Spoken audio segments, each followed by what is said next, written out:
Karthik Deepa serial நாளைக்கு ஒரு வேறு லெவல் ப்ரோமோ வந்திருக்குன்னே சொல்லலாம். தீபா காலில் வந்து அபிராமி அம்மா உளுந்து அசிங்கப்பட்டாங்கன்னே சொல்லலாம். மனசில் உள்ள பாரமே குறைஞ்சி போச்சுன்னே சொல்லலாம். மிஸ் பண்ணாமல் ஃபுல் வீடியோவும் கேளுங்க. கார்த்திக்கிட்ட வந்து அருணாச்சலம் சொல்கிறாங்க, இந்த தடவை நீ தான்ப்பா நடுவராக இருக்கணும். சமைக்கல் போட்டியில் வந்து யார் பொங்கல் நல்லா பண்ணுறாங்கங்கிறத நீ தான் சொல்லணும். நடுநிலையாக சொல்லிடுவேல்ல அப்படின்னு கேட்டேன்னா, அதெல்லாம் கவலைப்பட தேவையில்லப்பா, என்றைக்குமே இந்த கார்த்திக் வந்து நியாயத்து பக்கம் தான் நிற்போம் அப்படின்னு சொன்னோன்னே, அபிராமி அம்மா வந்து சரி அது வரைக்கும் போனது போகட்டும், நம்ம கேம் விளையாடலாமா அப்படின்னு சொன்னோன்னே, என்ன கேம் விளையாடலாம்னு சொன்னோன்னா மியூசிக்கல் சேருக்கு விளையாடலாம் அப்படின்னு சொன்னோன்னே சரின்ட்டு விளையாட ஆரம்பிக்கிறாங்க. அருண் தான் வந்து பாட்டை வந்து போட ஆரம்பிக்கிறாங்க. இந்த பக்கம் வந்து மீனாட்சி ஐஸ்வர்யா எல்லாரும் ஒவ்வொருத்தராக விளையாண்டுட்டு இருக்காங்க. ஒவ்வொரு ரவுண்டு பாட்டு போட்டு முடிக்கிறப்ப வந்து கரெக்டாக வந்து மொதல் ரவுண்ட்லேயே ஐஸ்வர்யா தோற்று போய்ட்றா. அடுத்தது மீனாட்சி விளாட்றாங்க, மீனாட்சியும் தோற்றுடுறாங்க. தீபாவும் அபிராமி அம்மாவும் மட்டும்தான் இருக்காங்க அந்த ஒத்த சேருக்கு. பாட்டை வந்து அருண் வந்து சரி ஸ்டார்ட் பண்ணிடலாமா அப்படின்னு சொன்னோன்னே ஸ்டார்ட் பண்ணலான்ட்டு ஸ்டார்ட் பண்ணுறாங்க. தீபா வந்து சுற்றிக்கிட்டு இருக்கப்போ வந்து அத்தைக்கு எப்படி எக்காரணம் கொண்டு விட்டு கொடுக்கக்கூடாது, விட்டு கொடுத்தோன்னு வச்சுக்கோங்க நம்ம இதுக்குமே லாய்க்கு இல்லைன்னு தான் நினைப்பாங்க தவிர அவங்கள இதுலையாவது நம்ம ஜெயிச்சாகணும் அப்படிங்கிறத முடிவு பண்ணிடுறாங்க.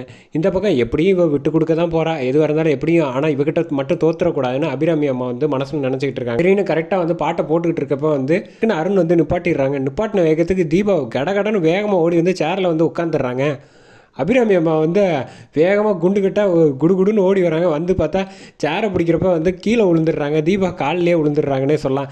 செமையாக இருந்துச்சு. இத்தனை நாள் வரைக்கும் அவங்கள கஷ்டப்படுத்தினதுக்கு வந்து தீபா காலில் விழுந்தது வந்து நல்ல டேரக்டர் சார் வந்து கரெக்டாக கொண்டு போயிருந்தாங்கன்னே சொல்லலாம் அந்த சீனு.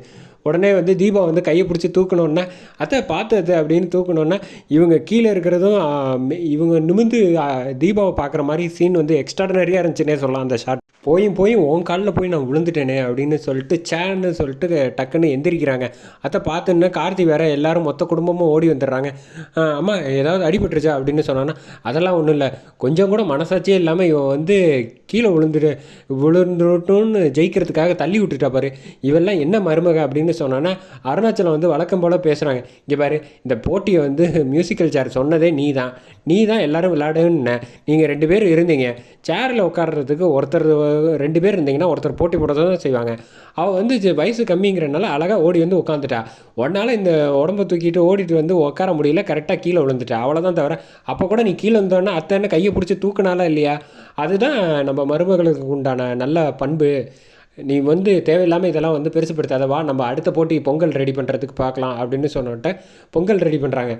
இங்கே வந்து செம அசிங்கப்பட்டுட்டாங்கன்னே சொல்லலாம். மீனாட்சி வந்து சொல்கிறாங்க, பரவாயில்ல, ஒரு நல்ல வேலை உன் காலில் விழுந்து வச்சுட்டே போல், பரவாயில்ல நடத்து அப்படின்னு சொன்னோன்னே ஏன்க்கா இப்படிலாம் பேசுகிறீங்க, நானே அத்தைக்கு கீழே விழுந்துட்டாங்களேன்னு சோகமாக இருக்கேன். இதெல்லாம் நீ சோகம் இப்போ கண்டுக்கக்கூடாது. சில விஷயங்கள் வந்து நம்மளை மீறி நீயா எதுவும் பண்ணலை, அதுவாக நடந்துச்சுன்னா அதை விட்டுறணும்.